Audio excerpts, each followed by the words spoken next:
Yes, people. Welcome to another episode of Late Night Snacks TV. I'm your host, Career, holding it down for my co-host, See Me. In today's episode, we're going to just take it back a little bit just a little bit. Only because when I was kicking back, listening to some of these Dame Dash interviews, and he was sitting up there crying about Aaliyah. So what we're going to do is take it back and visit that scene, that tragic day that ended up to her demise. I mean, this is only for educational purposes, people. Hit that like button, you know what I mean? Hit that sub button, because what we about to do is unpack and get into some of these hot shenanigans, because you already know what career do. We unpack. And to all the people out there that don't know what's up, you're going to know what's up about this right here. So let's get into some audio reaction, you know what I mean? Hit that like button, that sub button. Let's get it. This flight was illegal, and the pilot crashed on takeoff, killing the music star, Aaliyah, and everyone else on board the aircraft. This is the story about a pilot that never should have been flying the plane, the lies that were told, and the shocking details of the illegal flight that led to this terrible tragedy. I'm Hoover, and welcome to your pilot debrief. Our story takes place late afternoon on August. Hit that pilot debrief. Sorry about that, excuse me. On YouTube, it got a lot of episodes and stuff. They show you a lot, but if you want to see the visuals, hit that up. August 25th, 2001, when Aaliyah and 7 other passengers boarded a private charter plane to fly from Marsh Harbor in the Bahamas back to Miami, Florida, not knowing that they would only have minutes left to live. Immediately after takeoff, witnesses saw the aircraft enter a steep nose-high altitude, hitting only about 40 feet in the air before it banked to the left, pitched nose down, and impacted the marshy terrain, where the aircraft broke apart and caught on fire, and everyone on board died. Aaliyah Dana Houghton was known as the Queen of Urban Pop. She was a rising music star and actress. She had just released her self-titled album in July of 2001, and she was down in the Bahamas for a few days in order to film the music video for her new hit song, Rock the Boat. Now, it's important to remember that although the death of Aaliyah was very tragic, there were 7 other members of her entourage on the flight that died that day, and their lives were just as valuable. Facts. Traveling with Aaliyah was hairstylist Eric Foreman and Anthony Dodd, her bodyguard Scott Gallen, stylist Christopher Maldonado, videographer Douglas Kratz, and music executives Keith Wallace and Gina Smith. Now, people, none of them people don't look small to me. You know what I'm saying? So let's get back into it. In order to understand why the flight was illegal and never should have happened, we need to first start with the only victim that we haven't talked about yet, and that was the man behind the controls for the crash, the pilot. The pilot. The pilot, people. The pilot. You see what he's saying? The man behind the control, the pilot. You know what I mean? So we about to dive in and see what's up with this pilot. You know what I mean? Dame Dash. He always says something was skeptical, but let's get into it. The pilot. 30-year-old Captain Luis Morales was the pilot that crashed the aircraft. Luis began his flight training in 1985 and obtained his private pilot's license 14 years later in 1999. And he finished his commercial and multi-engine check ride in September of 2000 with about 350 hours total time. Luis would continue to gain hours and experience by agreeing to work for people in exchange for free flight time, and in just 7 months, by the end of July of 2001, he managed to log 1,100 hours of flight time, but this is where things start to really get interesting. You see, during those 7 months that he was building his hours, he was arrested twice. The first time was in November of 2000, after he tried to return $345 of stolen aviation parts.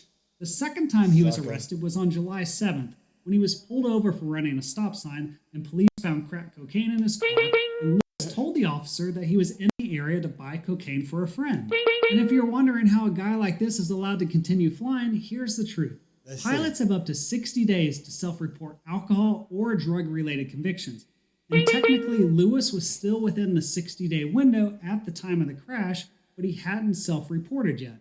I'm not sure what Lewis was thinking, but a few weeks after his arrest, things started to quickly spiral out of control leading up to the crash. Over the course of 19 days, from July 29th to August 17th, Lewis logged multiple flights for an additional 490 hours of flight time. Ain't that crazy? That's what he get. You know what I'm saying? Dude, man, I can see where this is going. It's really, really sad. It's starting to unfold ugly. Let's get back into it. And if you do the math, that's impossible because that's almost 26 hours a day. Now, during that time period, in order for Lewis to fly for a private charter company, he needed to pass what's known as a Part 135 check ride conducted by an FAA examiner. Now, that examiner is supposed to review your logbook as part of that process, and that check ride allegedly took place with a company called Golden Airlines on August 13th. That was just 12 days before the tragedy. 12 days, people. August 13th was also the day that Lewis appeared in court and pled no contest to the cocaine possession and dealing in stolen property. Now, at this court hearing, since he was a first-time offender, the judge gave him probation and said that as long as Lewis could provide a constant stream of paychecks to verify his employment, then the state probation officials were ordered not to contact his employer. This is likely that no one ever found out about any of this before the crash. My guess is Lewis walked out of the courtroom and decided he needed to do something. So I think he faked the FAA check ride because investigators would later discover that the FAA examiner's signature was missing from that document. And ultimately, on August 23rd, just 2 days prior to the crash, Lewis was hired by another company called Blackhawk International Airways. And his very first job with that company. Now, peoples, Blackhawk Airways, don't that sound kind of familiar? Kobe Bryant. Allegedly. You know? Let's get into it. Was to fly the plane taking Aaliyah and her entourage from the Bahamas back to Miami. The aircraft that Aaliyah and her entourage were flying in on the day of the crash was a 1976 Cessna 402B that was owned and operated. A 1973?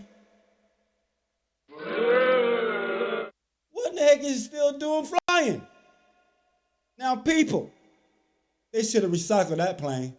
Let's get back into it. By Blackhawk International Airways. Now, unfortunately, the aircraft logbooks were never made available to authorities conducting the investigation, so they weren't able to determine the maintenance history, the last engine overhaul, or when the aircraft was last inspected. However, here's what we do know. Before the aircraft even made it off the ground, eyewitnesses said the pilot had to use a crate to support the aft cabin door because the cable supports for it were broken. Additionally, they reported that the pilot had trouble starting the engines as the engines backfired and sounded like they were running rough. Technically, this could have been... Wow. Aaliyah was getting on that plane? Man, it sounds fishy. Let's finish unpacking. Hitting that like button, hit that sub button. What we doing is unpacking. All about the shenanigans. You already know what we doing. All about the shenanigans. You know what I mean? Let's get back into it. Oh, y'all booing me? Why? Hit that like button. Hit that like button, baby. Because we unpacking. Due to pilot error, because the truth is that investigators didn't find any major engine problems that would have caused the plane to crash. However, they discovered that the left engine fuel control system was partially blocked with lint, and both engine fuel filters were contaminated with rust and debris, creating the impression that the aircraft might not have been properly maintained. Blackhawk International Airways was supposed to maintain the aircraft, and they were approved by the FAA to operate under what is known as a Part 135 Single Pilot Operation Certificate. This allowed them to legally advertise and charge passengers for flights, but the owner, Mr. Gilbert Chacon, was the only pilot that the FAA approved to do those flights for the company. This meant that as soon as Blackhawk hired Lewis to conduct the flight, they were no longer a single pilot operation, and they were in direct violation of FAA regulations. If that's not bad enough, it was later discovered he was already in violation. All this stuff is in violation. See how dude breaking it down? Yeah, man. Yeah, man. Pivot and brief. It's breaking it down. You know what I mean? Let's go. Hit that like button. Let's get it. That at the time of the crash, Blackhawk International Airways was not authorized by the Bahamian Aviation Authority to conduct commercial operations in the Bahamas. In fact, the investigators couldn't determine if the pilot ever filed a flight plan, and no records existed to verify whether the pilot ever talked to air traffic control during the entire flight down to the Bahamas to pick up the passengers. So no one knows for sure how Lewis got the plane into the Bahamas without any questions being asked. After a car accident. Wow. People. Did y'all hear that?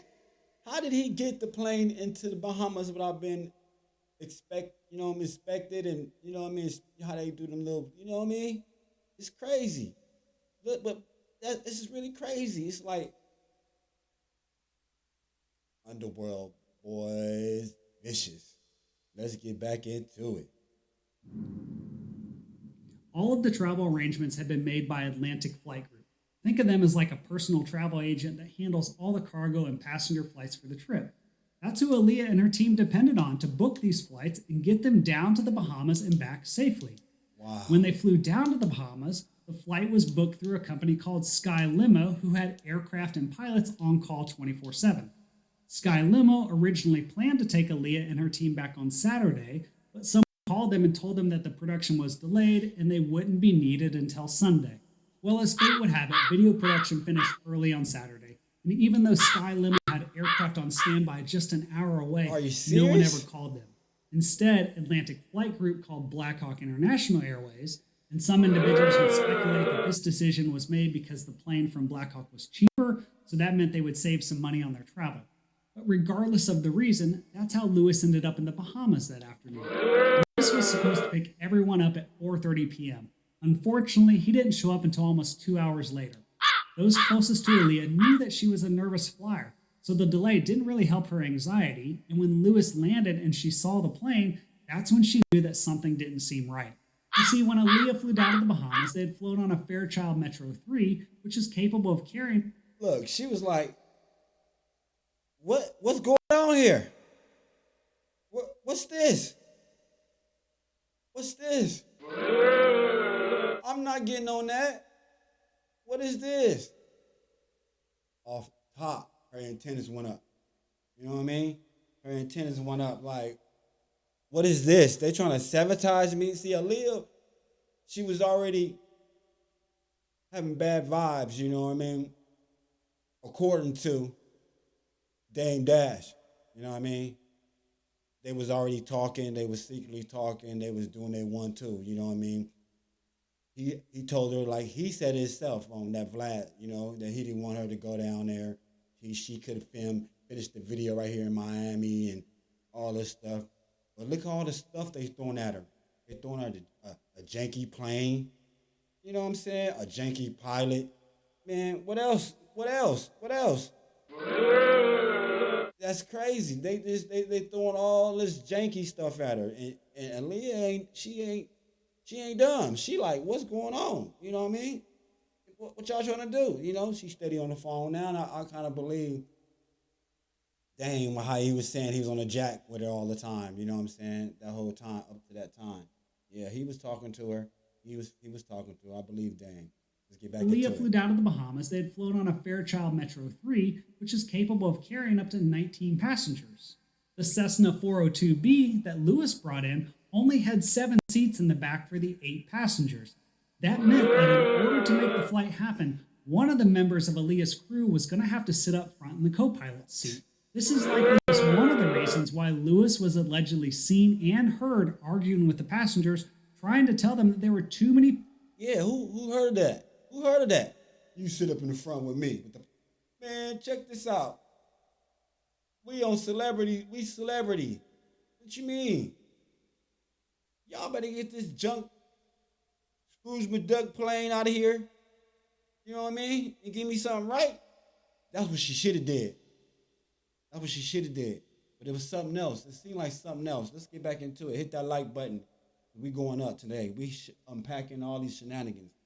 You know what I mean? I'm going to listen to Dame. You know what I mean? I'm going to listen to Dame Dash. You know what I'm saying? Because what he be talking is in codes. A lot of these people be talking in codes. Y'all better get up on it and listen. You know what I mean? Let's go.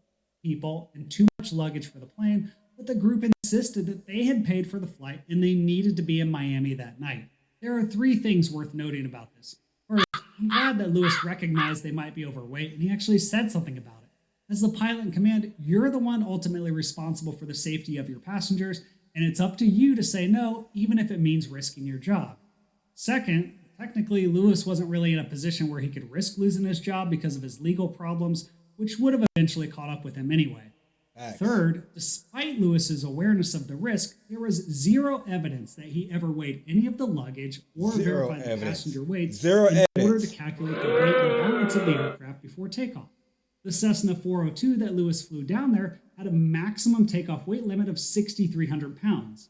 If Lewis had ran the numbers, he would have discovered that they were 941 pounds over the max allowable takeoff weight. Wow. However, that doesn't explain why they crashed, and we still haven't talked about the three other shock. Wow. He said that don't even explain why they crashed. Well, hit that like button. You know what I mean? We about to get into it. My boy about to explain. He about to explain what happened. You know what I mean? What happened with this plane? You know what I mean? Let's get into it.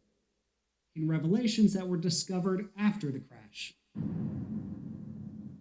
Lewis finished getting the aircraft ready and then taxied out for takeoff. The investigation determined it was likely that Lewis wasn't using the checklist because the aileron trim tab was found selected all the way to the right, the rudder trim was found selected full to the left, and the elevator trim was selected full nose down. This is basically going to make the aircraft more difficult to fly, and all of these should have been in the neutral position for takeoff, and the checklist reminded him of that. So was he really qualified? No, he wasn't. It sounds like a conspiracy. It sounds like they want to take down the queen. Just like Dame Dash said. She's about to be the biggest. The biggest. She was on her way up. And all this janky stuff, man. Janky airplanes, janky people. Man, come on, man. Let's get into it. The checklist also says that the flaps should be up for takeoff, but the wreckage revealed the flaps were set at 15 degrees, so that wasn't helping him either. As the aircraft accelerated down the runway and Lewis pulled back on the controls, they became airborne and almost immediately began a steep climb. As the nose pitched higher in the air, the airspeed began to slow down, and as the aircraft exceeded the critical angle of attack, it stalled, rolled to the left, and crashed nose down into the ground and caught on fire. I should point out that 3 individuals initially survived the crash, but they all died shortly thereafter. 3 Scott people. Gallen, the bodyguard, was one of those, and before he died, he would repeatedly ask about Aaliyah's condition. I believe those guys was the ones that was in the back. The big guys. You know what I mean? It was in the back.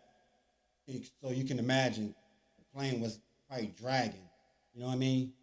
But, it was, let's get back into it. Before we look at the exact reason why they crashed, there are 3 other shocking details about this tragedy that you need to know about. First, the truth is that instead of the Cessna 402 that Lewis was flying that had a max gross weight limit of 6,300 pounds, Blackhawk International Airways actually had a Cessna 404 Titan fueled up and scheduled to conduct the flight, which had a max takeoff weight limit of 8,400 pounds. However, for some reason, Mr. Chacon decided at the last minute to use the smaller Cessna 402 aircraft, and if he didn't, they would all still probably be alive today. Second, Aaliyah actually refused to board the plane because she had enough common sense to recognize that it was too small to carry it. You see that? She was like, I'm not getting on that. What is y'all doing? She felt it. See, this is the part nobody wasn't even trying to tell us. They wasn't telling us. They kept this, to ourselves. That's why Dane was, you know what I mean? But let's get into it. Everyone plus all of their luggage. But rather than argue with everyone, she told her team that she had a headache and she wanted to take a nap, so she went to sit in the taxi that had driven them to the airport. At some point, someone on her team gave her a pill to make her feel better, but this turned out to likely be... Wait. Hold up. Corinne is over here unpacking. Man, unpacking. I ain't never heard this. She had a headache. So she went to the taxi. Wait, let's get back into it. Hit that like button, y'all. Hit that like button.